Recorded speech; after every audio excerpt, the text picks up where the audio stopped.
Saúde os irmãos com a paz do Senhor. Os irmãos podem tomar assento? Não busquem mais a mim na escravidão, erguia tendem fim na terra de Sião. Não busquem mais a mim na escravidão, erguia tendem fim na terra de Sião. Foram 400 anos de escravidão, 400 anos de servidão. O povo de Israel ficou no Egito por 400 anos, servindo aquela nação, servindo ao faraó, servindo aquele povo como escravo. 400 anos. Mas o Senhor havia feito uma promessa. O Senhor havia prometido que o tempo poderia passar, os dias, semanas, meses e anos, mas que chegaria um momento em que aquele povo seria liberto daquela situação de servidão.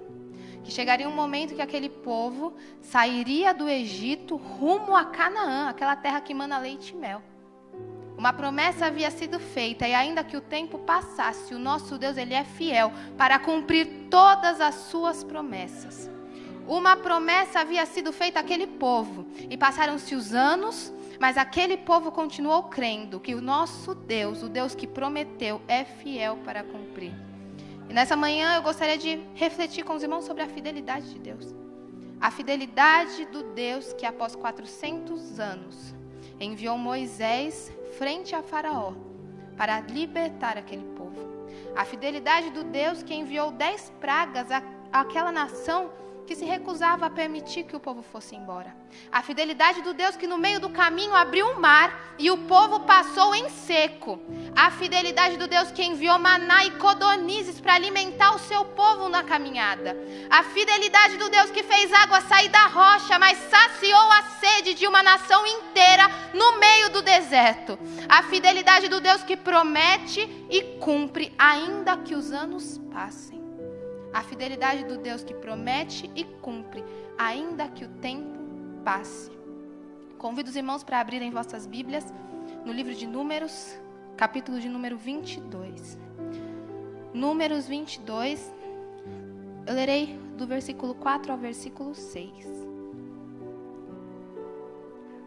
Pelo que Moabe disse aos anciãos dos midianitas: agora lamberá essa congregação tudo quanto houver ao redor de nós, como o boi lambe a erva do campo. Naquele tempo, Balaque, filho de Zippor, era rei dos Moabitas. Este enviou mensageiros a Balaão, filho de Beor, a Petor, que está junto ao rio, na terra dos filhos de seu povo, a chamá-lo, dizendo: eis que um povo saiu do Egito, eis que cobre a face da terra, e parado está defronte de mim. Vem, pois, agora, rogo-te, amaldiçoa-me este povo, pois mais poderoso é do que eu, para ver se o poderei ferir e o lançarei fora da terra, porque eu sei que a quem tu abençoares será abençoado, e a quem tu amaldiçoares serás amaldiçoado. Números 23, versículo 19 diz assim: Deus não é homem para que minta, nem filho do homem para que se arrependa.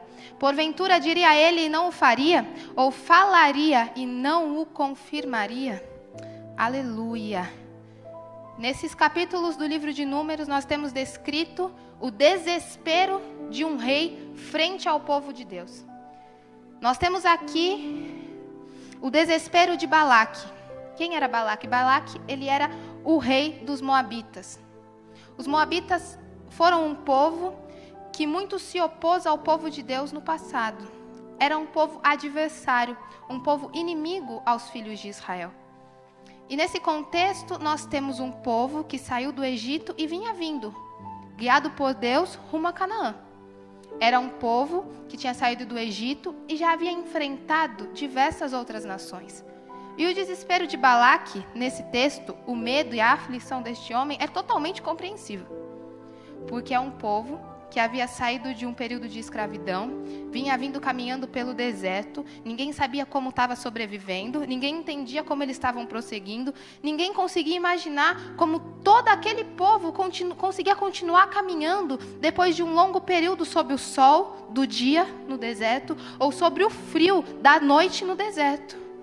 Para quem via de fora, era uma situação totalmente inexplicável. Como um povo consegue caminhar no deserto sem nenhum tipo de provisão? Porque, gente, a comida que eles levaram do Egito não ia durar tanto tempo. As roupas que saíram do Egito poderiam durar tanto tempo?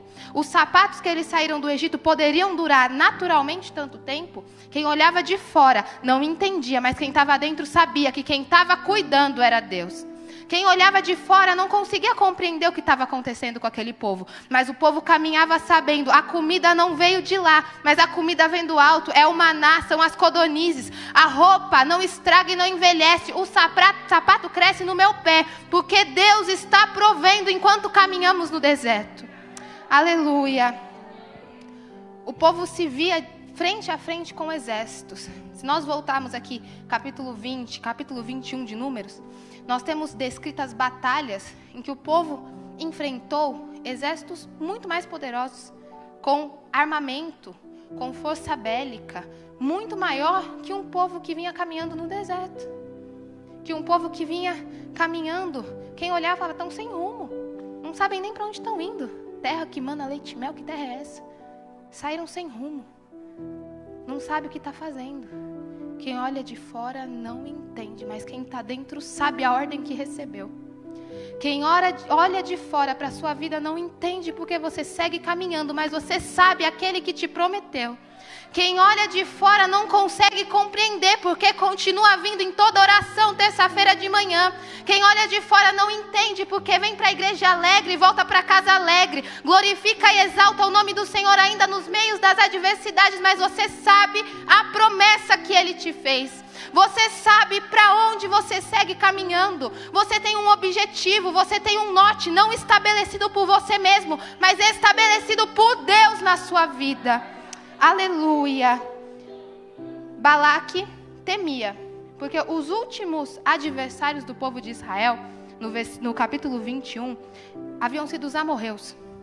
Os amorreus eram vizinhos dos moabitas. Era uma nação muito próxima.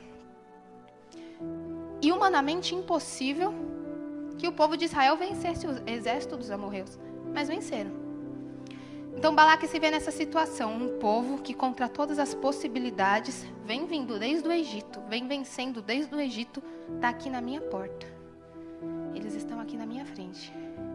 Esse povo que eu não sei como, eu não sei porquê, eu não sei de que jeito, mas eles estão vindo. Eles permanecem de pé, eles estão aqui na minha frente. E a estratégia de Balaque naquele momento foi procurar a Balaão. Quem foi Balaão? Balaão foi um midianita. Os midianitas eram um outro povo que também inimigo do povo de Deus. E Balaão, no meio dos midianitas, era tido como um profeta daquele povo. E as pessoas realmente acreditavam que o que ele falasse aconteceria. Tanto que Balaque descreve aqui, quem você abençoa é abençoado, e quem você amaldiçoa é amaldiçoado. As pessoas realmente acreditavam que o que Balaão dissesse aconteceria.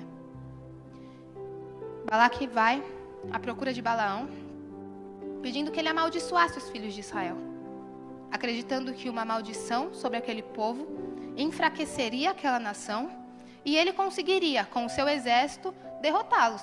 E ele conseguiria, com o seu exército, com a sua força, afugentar aquele povo da sua cidade, da sua vizinhança, ali ao redor das suas fronteiras. E algo que o Senhor falou grandemente ao meu coração na noite de ontem, no versículo de número 5 do capítulo 22, quando Balaque vai descrever a Balaão. Quem é esse povo? Quem é o povo que me amedronta?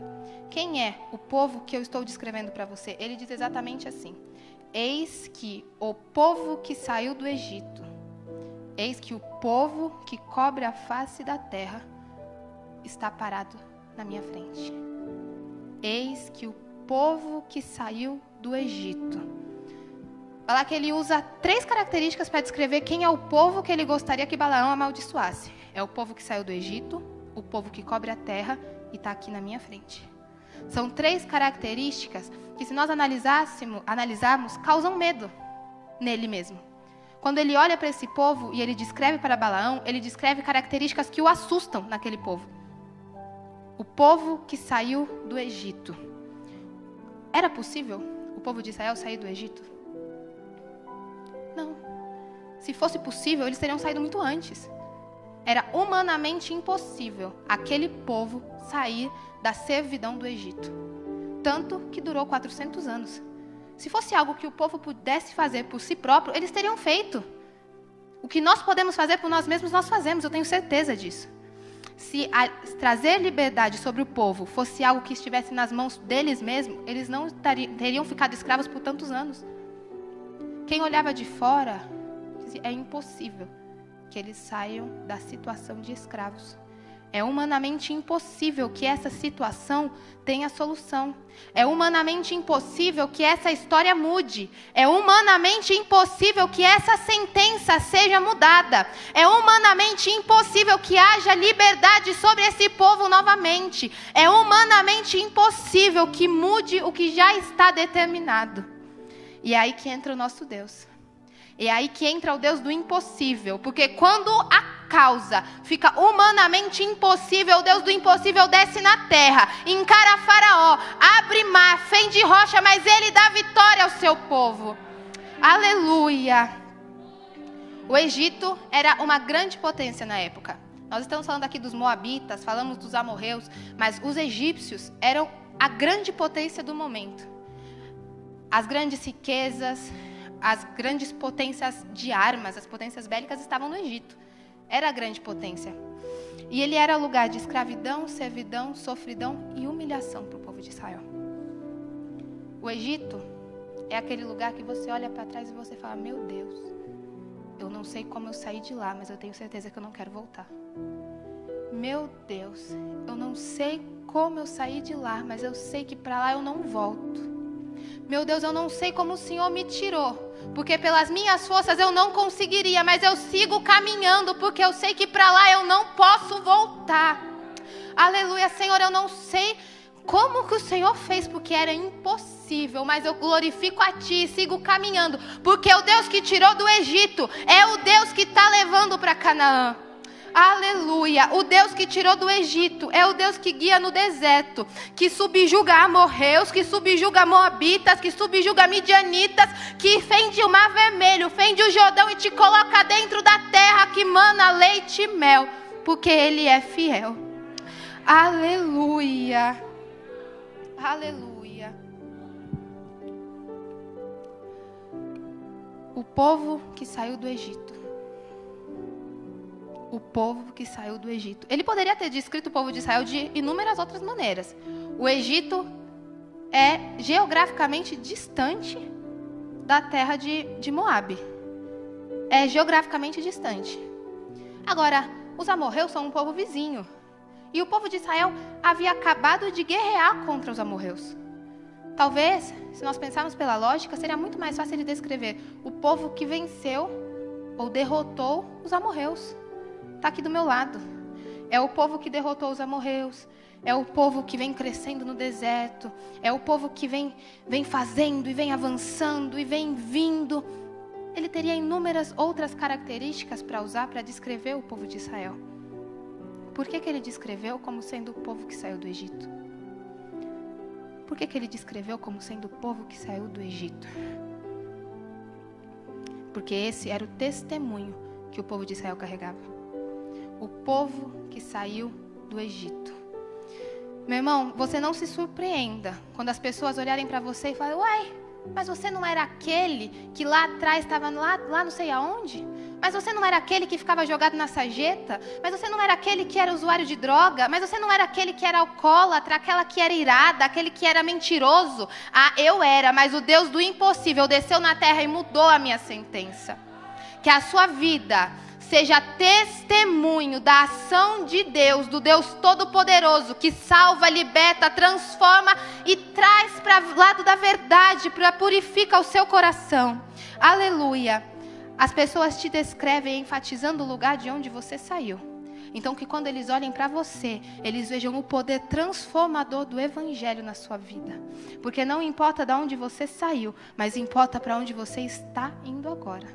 Pouco importa de onde Deus te tirou, muito importa o caminhar que você tem ao lado dele. Que as pessoas te descrevam sim como aquele que saiu do fundo do poço, mas que elas sejam obrigadas a dizer, saiu do fundo do poço, mas está vindo e eu estou com medo, porque o Deus que anda com eles é forte. Saiu do Egito, saiu. Saiu da escravidão, saiu. Mas o Deus Todo-Poderoso está na frente e esse povo não para, porque eles não caminham pela força deles. Aleluia. Saiu do Egito? Saiu. Saiu da escravidão? Era escravo? Era. Escravo do pecado. Era escravo? Era servo da iniquidade. Mas o nosso Deus Todo-Poderoso nos livrou, nos libertou. E Ele vem nos abençoando nessa caminhada. Então não se envergonhe quando as pessoas falarem, ué, mas era escravo ontem? Era escravo. Mas hoje eu fui lavado, remido e comprado pelo sangue do Cordeiro. E daqui para frente eu caminho rumo à terra prometida. Aleluia. Livro de Atos, capítulo 9, versículo 21. Esse capítulo no livro de Atos fala sobre uma das conversões mais famosas do Evangelho. É uma das conversões que ficou mais famosa. A conversão de Saulo de Tarso, o apóstolo Paulo. Saulo perseguia os cristãos de uma maneira implacável. Ele perseguia todos aqueles que anunciavam que Jesus Cristo era o Filho de Deus, Salvador do povo. Ele perseguia, açoitava, matava.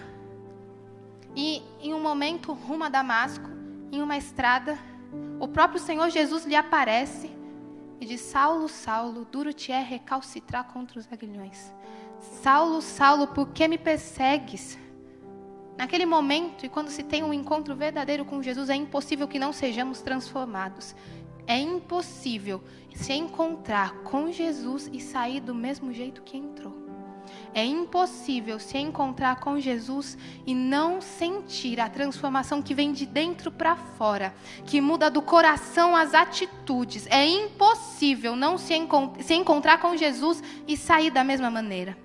E aí no versículo 21 do capítulo 9 nós temos que quando Saulo entra na cidade de Damasco, quando passa pelo período de conversão, ele passa a se chamar Paulo.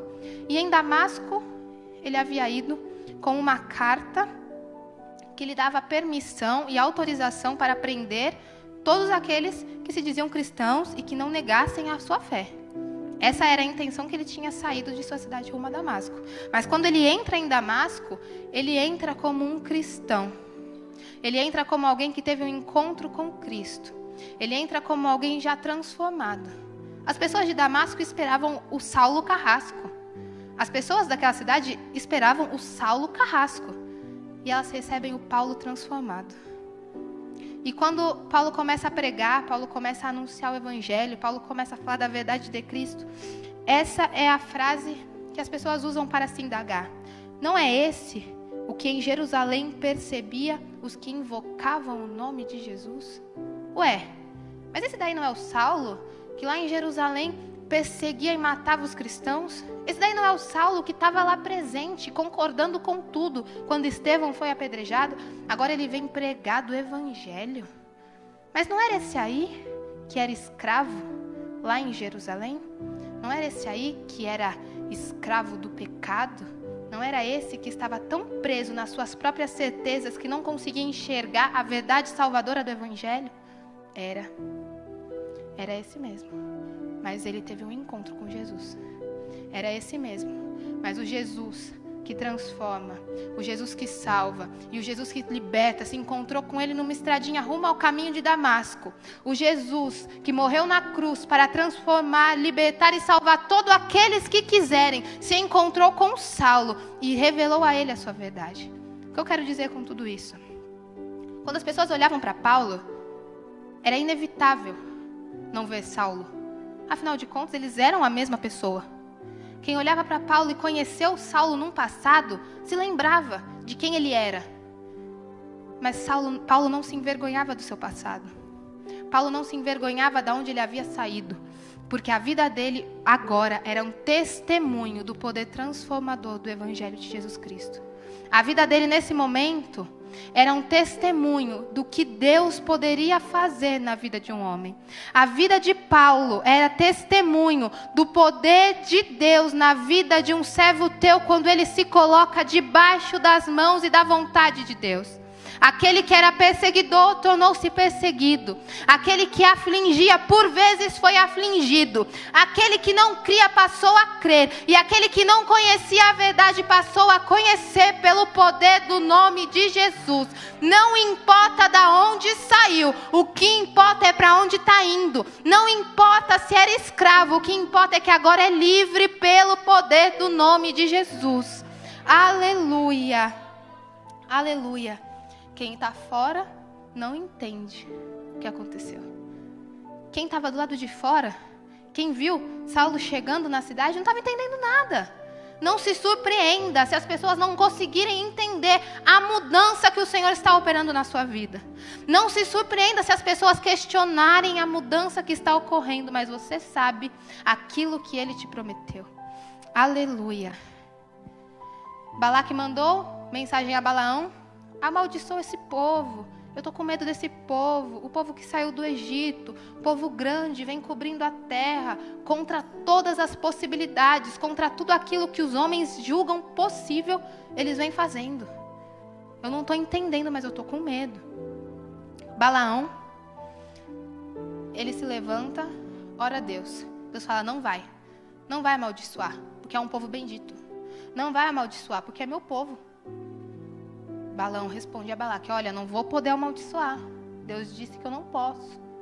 Balaque, não contente, insiste de novo: não, amaldiçoa, porque eu vou te honrar, eu vou te dar bens, eu vou te dar dinheiro, eu vou te remunerar por essa maldição. Balaão volta a consultar a Deus: Senhor, posso ir com ele? Senhor, eu posso amaldiçoar? Deus fala: olha, eles estão te chamando, vai com ele, mas você vai falar tudo o que eu disser. Eles estão te chamando, ô Balaão? Você está querendo ir? Então vai, pode ir. Mas você não vai falar o que você quer, não. Você vai falar o que eu quiser, porque o povo é meu. Você vai falar o que eu quiser, porque quem me escolheu fui eu. Você vai falar o que eu quiser, porque quem vai amaldiçoar o que eu, o próprio Deus, abençoei? Balaão se levanta e vai com aqueles servos de Balaque para a sua cidade. Quando eles chegam lá, Balaque recebe Balaão com enorme alegria. Ele acredita que aquele profeta, ou dito profeta, veio para amaldiçoar o povo. E o Senhor, no caminho, teve um encontro muito interessante com Balaão. O Senhor falou que ele poderia ir, desde que fosse para falar o que o Senhor dissesse, e não o que ele quisesse. Mas Deus, Todo-Poderoso, Ele conhece o coração do homem. E ele encontra com Balaão em uma estradinha. Balaão, com falta de sensibilidade, não pôde ver o anjo do Senhor parado à sua frente, mas a sua jumenta conseguiu ver. Aquele anjo foi enviado por Deus para relembrar Balaão de que ele não era o Todo-Poderoso, de que ele não era o manda-chuva ali, de que não era ele que abençoava e seria bendito, ou amaldiçoava e seria amaldiçoado. O Senhor mandou aquele anjo para mostrar para Balaão que o Deus de Israel é vivo e luta pelo seu povo. O Senhor mandou aquele anjo naquela estrada para ir de encontro a Balaão, porque conhecia as intenções do coração dele. O Senhor mandou aquele anjo frente a Balaão para dizer: Balaão, aqui você não tem poder. Sobre o meu povo, não. Meu irmão, o povo de Israel não conhecia a intenção de Balaque. O povo de Israel não conhecia toda essa situação que estava acontecendo. O povo estava seguindo o seu caminho. Essa aqui é uma história e é um relato que se passou em um momento em que o povo não sabia o que estava acontecendo. O povo não sabia que Balaque estava com medo. O povo não sabia que Balaão estava vindo para amaldiçoar. O povo estava simplesmente seguindo as ordens de Deus. O povo seguia caminhando. Enquanto o inimigo estava preocupado, enquanto o inimigo queria amaldiçoar, enquanto o inimigo queria destruir, o povo caminhava. Enquanto o inimigo queria derrubar, enquanto o inimigo queria matar, enquanto o inimigo queria ceifar, o povo caminhava. E o povo seguia rumo a Canaã, sem conhecer as ciladas e artimanhas do inimigo. Às vezes a gente não conhece, às vezes a gente não sabe o que se passa ao nosso redor. Às vezes nós não estamos vendo aquilo que está sendo amado pelo inimigo contra nós.